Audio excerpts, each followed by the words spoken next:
സ്വാഗതം പേജ് 10 സ്റ്റോറീസിലേക്ക്. രണ്ട് ചിത്രങ്ങൾ കാണാം. ഒന്ന് ദക്ഷിണ കൊറിയയിലെത്തിയ ട്രംപിന്റെ ചിത്രം, രണ്ടാമത്തേത് ട്രംപ് എത്തുന്നതിന് മണിക്കൂറുകൾക്ക് മുമ്പ് ഉത്തര കൊറിയ പരീക്ഷിച്ച അത്യാധുനിക ക്രൂയിസ് മിസൈലിന്റെ ചിത്രം. അതായത് നമ്മുടെ നാട്ടിലൊക്കെ മാലപ്പടക്കം പൊട്ടിച്ച് ആളുകളെ സ്വീകരിക്കുന്നത് പോലെ കിം ജോങ് ഉൻ മിസൈൽ വിട്ട് ട്രംപിനെ സ്വീകരിച്ചു എന്ന് മാത്രം. എന്തായാലും ട്രംപ് അയൽ രാജ്യത്ത് വന്നപ്പോഴുള്ള കിം ജോങ് ഉന്നിന്റെ ഈ പരീക്ഷണം വലിയ വാർത്താ പ്രാധാന്യം നേടുകയാണ്.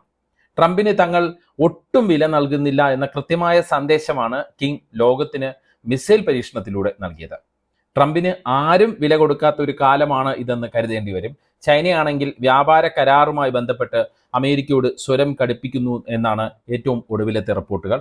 ഇറാനെയും റഷ്യയും ഒഴിവാക്കുന്ന രീതിയിലുള്ള ചർച്ചകൾക്ക് ഇല്ല എന്നുള്ള കരുത്തുറ്റ നിലപാടാണ് ചൈന അമേരിക്കയോട് ആവർത്തിക്കുന്നത്.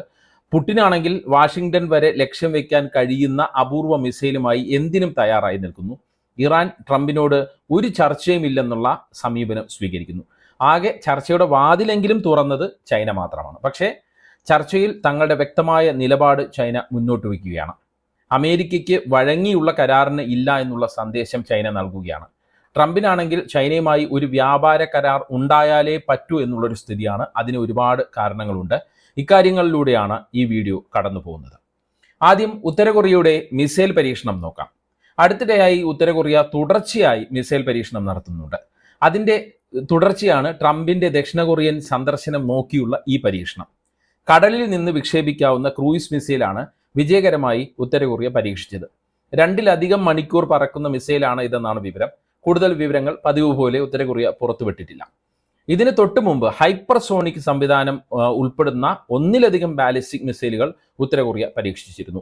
തങ്ങളുടെ സൈനിക ശേഷിയും ആണവ പ്രതിരോധ ശേഷിയും കൂട്ടുന്നതിന് വേണ്ടിയാണ് ഈ നീക്കമെന്നാണ് കിം ജോങ് ഉൻ ഭരണകൂടം പറയുന്നത്. ട്രംപ് ദക്ഷിണ കൊറിയ സന്ദർശിക്കുന്നതിന് ഇടയിലും ചൈനീസ് പ്രസിഡന്റ് ഷീ ജിങ് പിങ് ട്രംപുമായി കൂടിക്കാഴ്ച നടത്താനിരിക്കുന്ന സമയത്തും ഉള്ള ഈ മിസൈൽ പരീക്ഷണങ്ങൾ ഉത്തര കൊറിയയുടെ ശക്തി പ്രകടനമായി തന്നെയാണ് വിലയിരുത്തപ്പെടുന്നത്. എന്തായാലും അമേരിക്കയും ദക്ഷിണ കൊറിയയും ജപ്പാനും ഉത്തര കൊറിയയുടെ ഈ നീക്കത്തെ അപലപിച്ചിട്ടുണ്ട്. ഇത് പ്രകോപനപരമെന്നാണ് വിമർശനം. എന്നാൽ ഇതൊന്നും കൂസുന്ന സ്വഭാവക്കാരനല്ല നമുക്കറിയാം കിം. വേണമെങ്കിൽ അടുത്ത ദിവസം തന്നെ വീണ്ടും ഉത്തര കൊറിയ മിസൈൽ പരീക്ഷണം നടത്താൻ സാധ്യതയുണ്ടെന്നാണ് ഏറ്റവും ഒടുവിൽ വരുന്ന റിപ്പോർട്ട്. ഇനി ചൈന അമേരിക്ക കരാറിന്റെ കാര്യങ്ങളിലേക്ക് പോയാൽ 2 പ്രധാന ആവശ്യങ്ങളാണ് വ്യാപാര കരാറിന്റെ ഭാഗമായി അമേരിക്ക ചൈനയ്ക്ക് മുന്നിലേക്ക് വെച്ചത്. ഒന്ന്, ഇറാനിൽ നിന്നും റഷ്യയിൽ നിന്നും എണ്ണ വാങ്ങരുത്. 2, ഉത്തര കൊറിയയുമായി സഹകരണം കുറച്ചു കൊണ്ടുവരണം.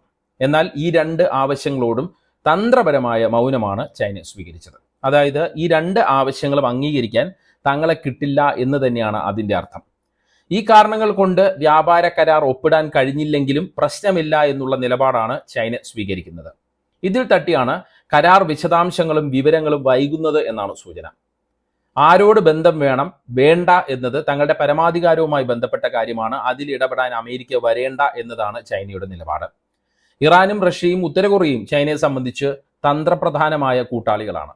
ഇറാനിയൻ എണ്ണയുടെ ഏറ്റവും വലിയ വിപണിയാണ് നിലവിൽ ചൈന. ഇറാന്റെ മൊത്തം എണ്ണ കയറ്റുമതിയുടെ ഏകദേശം 80% മുതൽ 90% വരെ ചൈനയിലേക്കാണ്. റഷ്യയിൽ നിന്ന് പ്രതിദിനം 2 ദശലക്ഷം ബാരൽ വരെ എണ്ണ ചൈന ഇറക്കുമതി ചെയ്യുന്നുണ്ട്. പാശ്ചാത്യ ഉപരോധങ്ങൾ നേരിടുന്ന റഷ്യയ്ക്ക് ചൈന സാമ്പത്തികവും സാങ്കേതികവുമായ വലിയ പിന്തുണയും നൽകുന്നു. ഇരു രാജ്യങ്ങളും തമ്മിൽ സൈനിക സഹകരണവുമുണ്ട്. ഇറാനുമായി 2021 25 വർഷത്തെ തന്ത്രപരമായ പങ്കാളിത്ത പദ്ധതി ചൈന ഒപ്പുവെച്ചിട്ടുണ്ട്. ഇത് ഇറാനിലെ ഊർജ അടിസ്ഥാന സൗകര്യ മേഖലകളിൽ ചൈനയുടെ വൻ നിക്ഷേപം ഉറപ്പാക്കുന്ന കരാറാണ്. ഉത്തര കൊറിയ ആണെങ്കിൽ അമേരിക്കയുടെ സൈനിക ശക്തി ചൈനീസ് അതിർത്തിയിലേക്ക് വരുന്നതിൽ നിന്ന് ചൈനയെ സംരക്ഷിക്കുന്ന ഒരു ബഫർ രാജ്യം, ബഫർ സോൺ എന്നൊക്കെ പറയും പോലെ ഒരു ബഫർ രാജ്യമായി പ്രവർത്തിക്കുന്നു എന്ന് പറയാം. അതുകൊണ്ട് തന്നെ ഉത്തര കൊറിയയുടെ ഏറ്റവും വലിയ സാമ്പത്തിക പങ്കാളിയും അവശ്യ വസ്തുക്കളുടെ വിതരണക്കാരുമാണ് ചൈന. മാത്രമല്ല അമേരിക്ക നിയന്ത്രിക്കാത്ത ഒരു ലോകക്രമത്തിന് വേണ്ടി ഒരുമിച്ച് നിൽക്കുന്ന രാജ്യങ്ങളാണ് ഇവരെല്ലാം. അതുകൊണ്ട് തന്നെ ചൈന അമേരിക്കയെ ഒഴിവാക്കിയാലും ഇറാനെയും റഷ്യയും ഉത്തര കൊറിയയും ഒഴിവാക്കില്ല. എന്തായാലും വ്യാപാര കരാറുമായി ബന്ധപ്പെട്ട് 3 കാര്യങ്ങളിൽ ഏകദേശം ധാരണയായി എന്നാണ് മനസ്സിലാക്കാൻ പറ്റുന്നത്. അമേരിക്കൻ സോയാബീൻ ചൈന വീണ്ടും വാങ്ങുന്ന കാര്യം. 2, ചൈനയ്ക്ക് മേലുള്ള 100% തീരുവ പിൻവലിക്കുന്ന കാര്യം. 3, അപൂർവ ഭൗമധാതുക്കളുടെ കയറ്റുമതി നിയന്ത്രണം ചൈന താൽക്കാലികമായി പിൻവലിക്കുന്ന കാര്യം. ചൈനയുടെ താരിഫുമായി ഏറ്റുമുട്ടാൻ പോയി ആകെ പെട്ട അവസ്ഥയിലായി പോയിട്ടുണ്ട് ട്രംപ്. ഒടുവിൽ നിരന്തരം നയതന്ത്ര ചർച്ചകൾ നടത്തിയതുകൊണ്ടാണ് ചൈന വ്യാപാര കരാറുമായി ബന്ധപ്പെട്ട ചർച്ചയ്ക്കെങ്കിലും തയ്യാറായതും കരാറിലേക്ക് കാര്യങ്ങൾ ഏകദേശം എത്തി നിൽക്കുന്നതും. സത്യത്തിൽ ചൈനയോട് എങ്ങനെയെങ്കിലും ഒരു കരാർ ഉണ്ടാക്കി തടി തപ്പാനാണ് ഇപ്പോൾ ട്രംപ് ശ്രമിക്കുന്നത് എന്നുള്ള കാര്യം വ്യക്തമാണ്. ഇല്ലെങ്കിൽ ട്രംപിനെ വലിയ തോതിൽ പിന്തുണച്ച് പ്രസിഡന്റാക്കിയ അമേരിക്കയിലെ സോയാബീൻ കർഷകരും തെരുവിലിറങ്ങി മുദ്രാവാക്യം വിളിക്കുന്നത് ട്രംപ് കാണേണ്ടി വരും. ആ സാഹചര്യമാണ് അമേരിക്കയിൽ നിലവിലുള്ളത്. ചൈന സോയാബീൻ വാങ്ങാതെ ആയപ്പോൾ മുതൽ ഈ കർഷകർ വലിയ പ്രതിസന്ധിയിലാണ്. അല്ലെങ്കിൽ തന്നെ എല്ലാ വിഭാഗം ജനങ്ങളും തെരുവിലിറങ്ങിയ നോ കിങ്സ് പ്രതിഷേധത്തിന്റെ ക്ഷീണം ട്രംപിന് മാറിയിട്ടില്ല. കരാറുമായി ബന്ധപ്പെട്ട് ഒരു കാര്യം നമ്മൾ പ്രത്യേകം ശ്രദ്ധിക്കണം. കരാറെല്ലാം റെഡിയായി എന്നാണ് അമേരിക്ക പറയുന്നത് എങ്കിലും അതിനോട് ഇതുവരെ പോസിറ്റീവായി പ്രതികരിക്കാൻ ചൈന തയ്യാറായിട്ടില്ല എന്നുള്ള കാര്യം ശ്രദ്ധേയമാണ്. അത് ചൈനയുടെ ഒരു സമ്മർദ്ദ തന്ത്രമാണ്. അമേരിക്കയുടെ എല്ലാ ആവശ്യങ്ങളും തങ്ങൾ അംഗീകരിച്ച് തരില്ല എന്നുള്ള കൃത്യമായ സൂചന തന്നെയാണ് ഈ ഒരു തണുപ്പൻ പ്രതികരണത്തിലൂടെ ചൈന നൽകുന്നത്. റഷ്യയുമായുള്ള ബന്ധത്തിന്റെ പേരിലും മറ്റും ട്രംപ് താരിഫ് 100% ആക്കിയതോടെയാണ് ചൈന അമേരിക്കയിൽ നിന്നുള്ള സോയാബീൻ ഇറക്കുമതി സെപ്റ്റംബർ മാസത്തിൽ ഒറ്റയടിക്ക് നിർത്തി കനത്ത തിരിച്ചടി നൽകിയത്. അതുമാത്രമല്ല, ബ്രസീലിൽ നിന്നും അർജന്റീനയിൽ നിന്നും കനത്ത അളവിൽ കുറഞ്ഞ വിലയ്ക്ക് സോയാബീൻ വാങ്ങുകയും ചെയ്തു. ഇത് അമേരിക്കയ്ക്ക് ഓർക്കാപ്പുറത്ത് കിട്ടിയ അടിയായിപ്പോയി. മാത്രമല്ല, അപൂർവ ഭൗമധാതുക്കളുടെ കയറ്റുമതിയിലും നിയന്ത്രണം കൊണ്ടുവന്നു. ഇതോടെ അക്ഷരാർത്ഥത്തിൽ അമേരിക്ക പെട്ടുപോയി. സോയാബീൻ കർഷകരുടെ ഭാഗത്തു നിന്ന് വലിയ രാഷ്ട്രീയ സമ്മർദ്ദം ട്രംപ് ഭരണകൂടത്തിന് മുകളിലേക്ക് വന്നു. നമുക്കറിയാം, ട്രംപിനെ ഏറ്റവും അധികം സപ്പോർട്ട് ചെയ്ത ഒരു വിഭാഗമാണ് ഈ സോയാബീൻ കർഷകർ.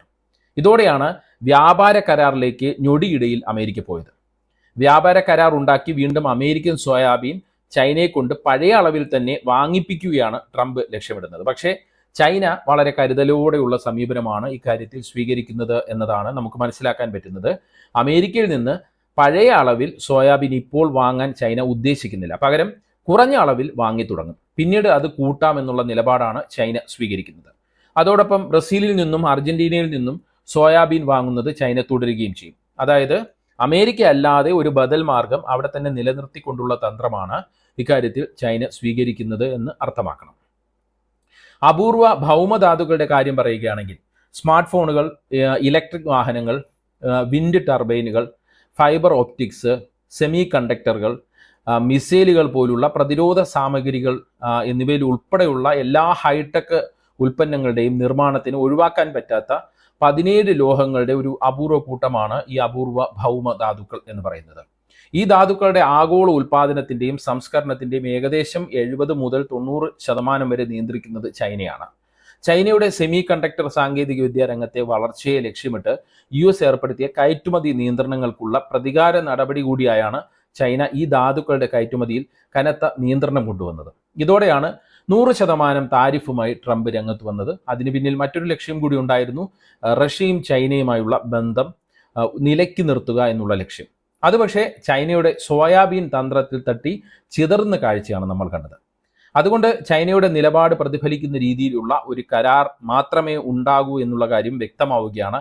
അതായത് അമേരിക്കയുടെ പഴയ തന്ത്രങ്ങളൊന്നും പുതിയ ലോകക്രമത്തിൽ നടപ്പാകുന്നില്ല എന്ന് തന്നെ നമുക്ക് ഇതിൽ നിന്ന് മനസ്സിലാക്കാൻ പറ്റും. എന്താണ് ഈ വിഷയത്തിൽ നിങ്ങളുടെ അഭിപ്രായം? കമൻറ്റ് ചെയ്യുക. വാട്സപ്പിൽ പേജ് 10 സ്റ്റോറീസ് വീഡിയോകൾ കിട്ടാൻ കമൻറ്റ് ബോക്സിലുള്ള ലിങ്കുകൾ ക്ലിക്ക് ചെയ്യുക. വാട്സപ്പ് ചാനലിലോ അല്ലെങ്കിൽ ഗ്രൂപ്പിലോ അംഗമാകാം. നന്ദി, നമസ്കാരം.